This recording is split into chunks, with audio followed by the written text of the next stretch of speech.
Je m'appelle Claude. Premiers abords avec le SCOCAT. J'ai connu quand j'étais étudiante. À l'époque, c'était très distributif. On distribuait la soupe populaire. C'était rue Brûlée. J'ai toujours fait du bénévolat. J'étais responsable et puis présidente d'une association. L'association des familles de Reims. C'était une association familiale qui travaillait en relation avec l'UDAF, l'UNAF, etc. et qui organisait des centres de vacances sur Reims. J'étais sollicitée par le Secours catholique vers 2000, je crois. Et à l'époque, au Secours catholique Reims, il n'y avait que la rue des Poissonniers.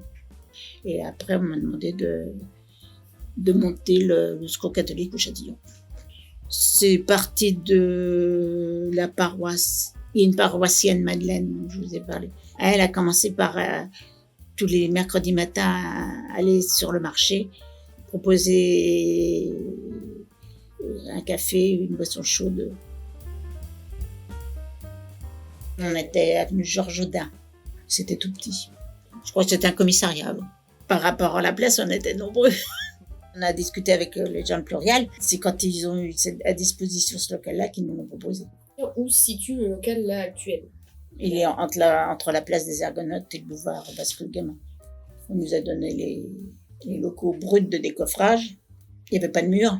Avant, c'était des salles de gymnastique. La partie cuisine et toilettes, etc., c'était un autre local.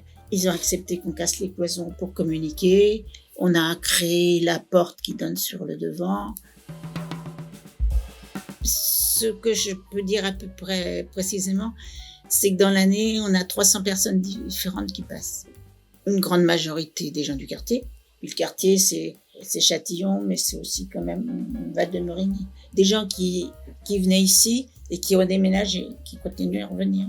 Mais puisqu'on accueille aussi les migrants, on est là pour leur permettre de s'insérer un peu plus dans la vie de tous les jours. En français, faire des démarches en français. Et d'ailleurs, le but, c'est d'essayer de se rencontrer, déjà, tout simplement. Quand on voit ici des gens qui ont découvert qu'ils habitaient dans le même immeuble, en venant ici.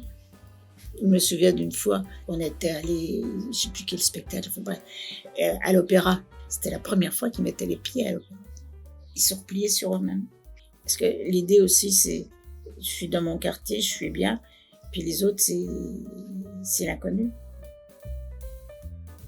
On a monté une chorale, on a monté un groupe de théâtre, et des ateliers d'écriture, de gravure, de bricolage, culture de cœur, concert de poche. Après la mise au point pour les vacances, on avait prévu de manger ensemble. Et dans les gens qui partent en vacances, on a plusieurs gens d'origine arménienne. Et les Arméniens sont venus, ont donné un spectacle de danse. C'était émouvant parce qu'on a eu des accueillis, il y avait la larme à l'œil. Les bénévoles, la plupart, sont des gens qui ne travaillent plus, mais il y en a certains qui viennent tous les jours. Il y a les bénévoles qui préparent le café, les boissons et qui les distribuent. Mais il y a beaucoup d'accueillis qui viennent avec un gâteau, des petits gâteaux. Et ils sont un certain nombre à se retrouver en dehors des heures d'ouverture, les uns chez les autres.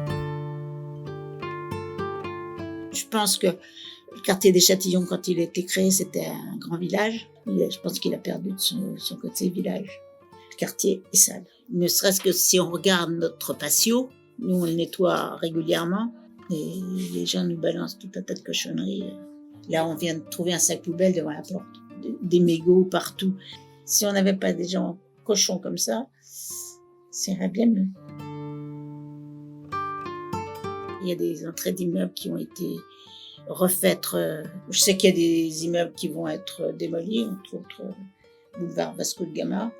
Il y a la clinique vétérinaire à côté qui va l'être aussi, semble-t-il. Ils vont reconstruire la maison de quartier. On va la mettre à la place de la pataugeoire, c'est ça? Ils se laveront les pieds à la pataugeoire avant d'entrer à la maison de quartier. Vous voyez, dans le couloir, là, ils étaient en train d'isoler les tours qui sont autour. Justement, moi, quand j'ai vu ça, je me dis, oh, ils sont en train de nous isoler, c'est bien. On n'a pas encore reçu le courrier. Oui, puisque nous sommes appelés à ne plus être démolis pour aérer le quartier. En principe, ils doivent nous trouver d'autres locaux.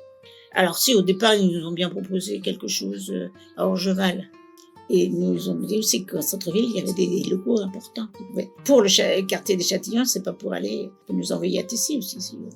Il y a le relogement des particuliers, c'est le Comal, les commerces, nous, c'est un autre bureau, c'est un autre organisme. Ou alors il faut qu'ils construisent rien que pour nous, ça va nous faire des loyers bien plus trop lourds pour nous. Nous, non seulement on a besoin de cette surface, mais on a aussi besoin de grands espaces. Quand vous avez 50 personnes qui viennent faire du fleuve, par exemple, il faut bien pouvoir les caser, on ne va pas les mettre dans des petits bureaux. Là, de toute façon, on est dans l'attente de leur décision. Ils étaient embarrassés. Parce qu'ils savaient très bien qu'il n'y avait pas sur le quartier l'équivalent. Tout le monde se dit, on va trouver une solution. De toute façon, l'objectif est le même, où que ce soit pour le Secours catholique. Accueillir l'autre dans l'état où il est, au stade où il est, parce qu'on est tous uniques et tous aimables, donc dignes d'amour.